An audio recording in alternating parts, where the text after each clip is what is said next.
My name's Armando, and I'm 27 years old.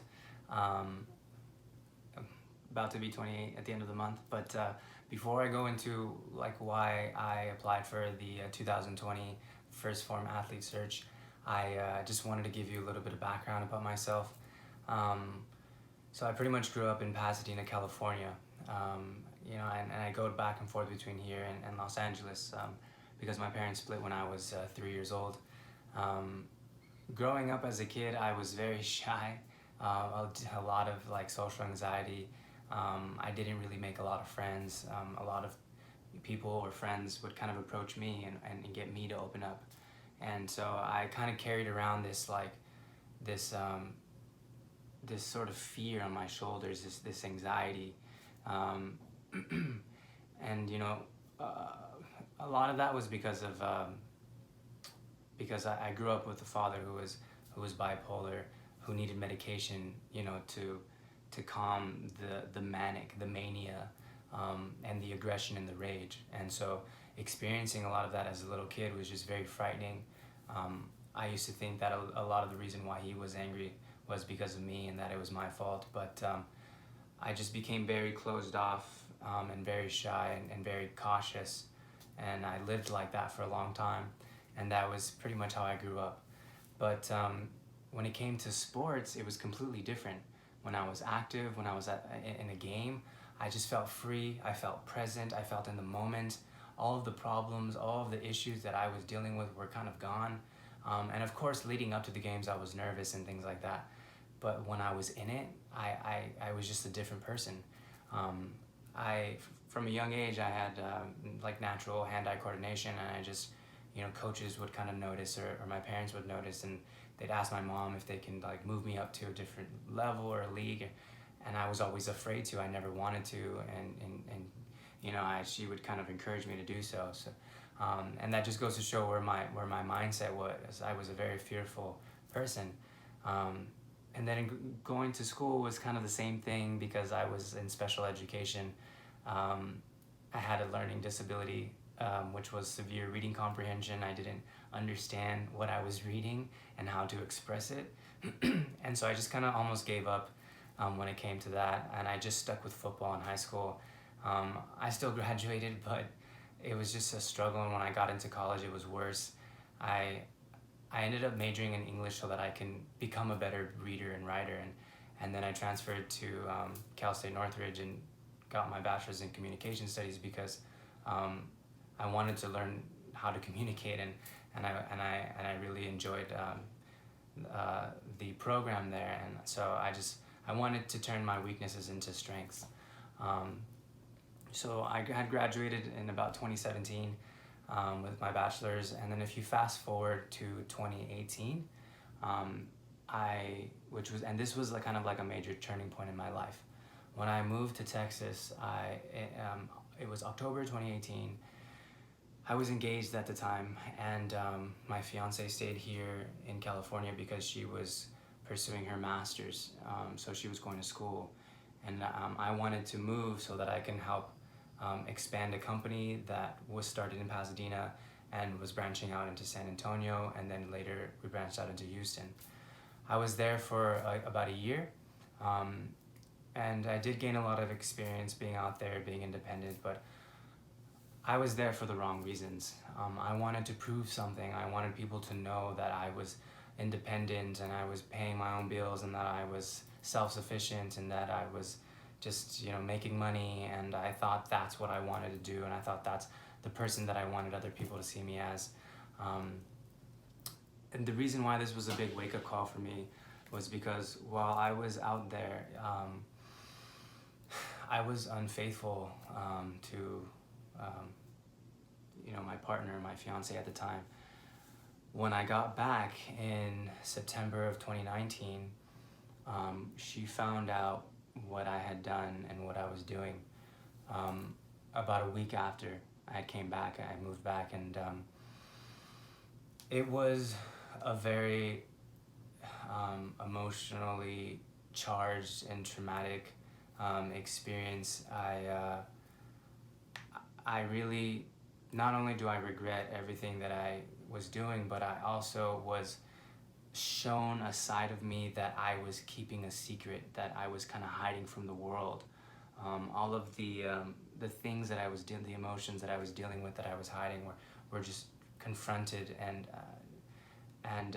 it was a shocker. And you know, we tried working things out, but it just didn't end up happening.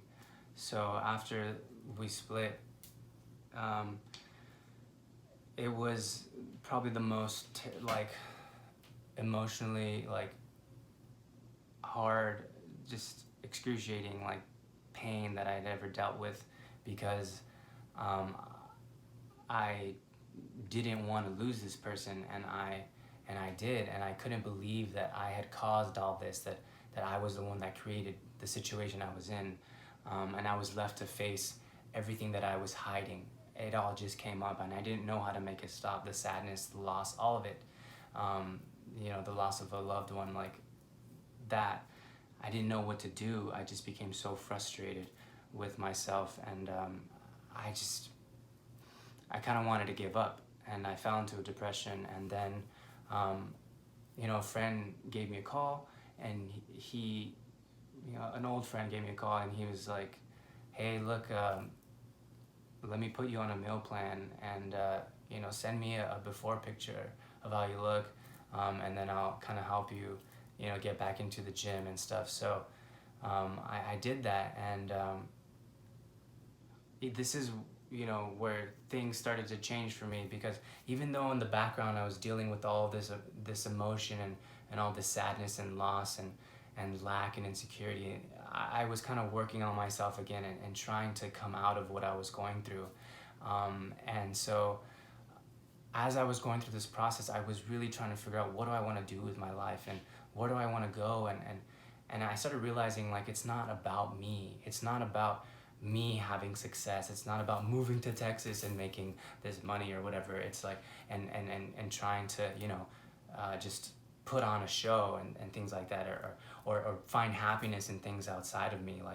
Like I have always been into fitness, and as a little kid, like, I was active, and even in high school, and even after high school, I was always going to the gym, and people thought I was wasting my time or wasting my money. But for me, it was just natural. I just wanted to move my body.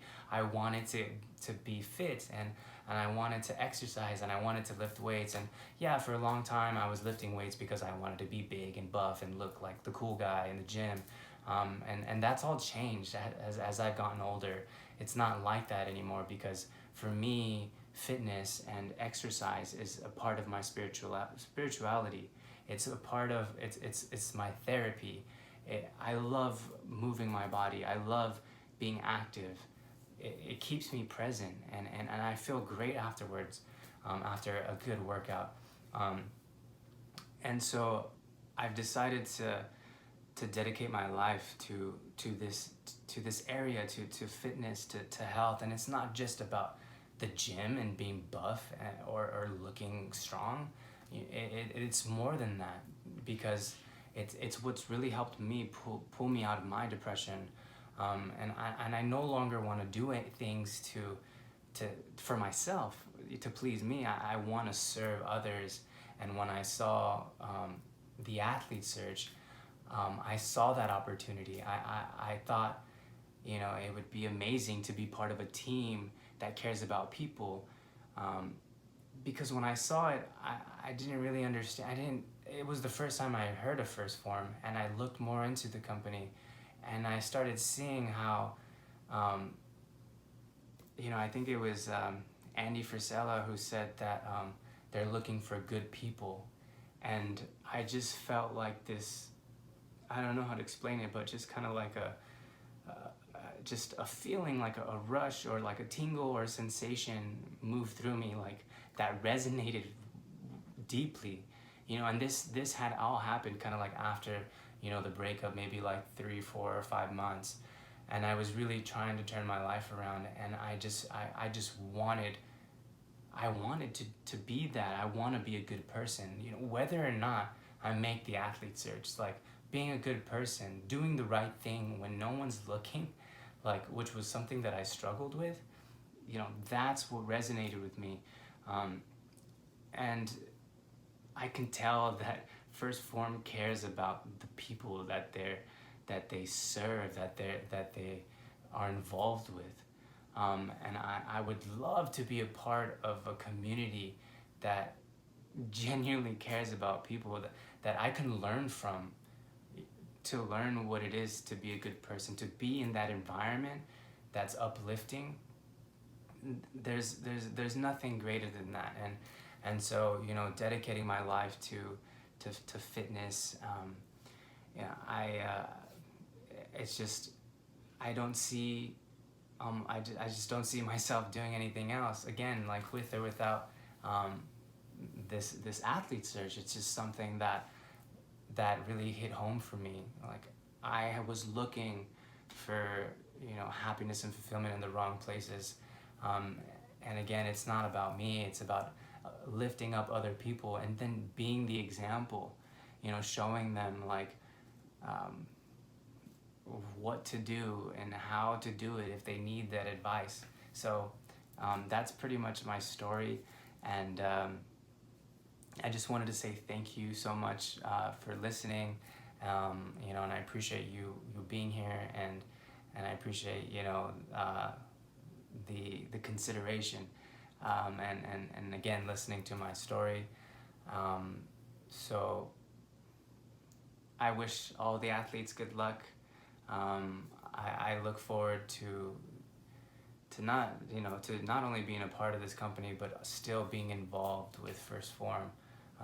They mean well, and I can see how much they care about their community, their people, and it's something that I would be very grateful to be a part of. So yeah, thank you so much, and hope to see you soon. Take it easy.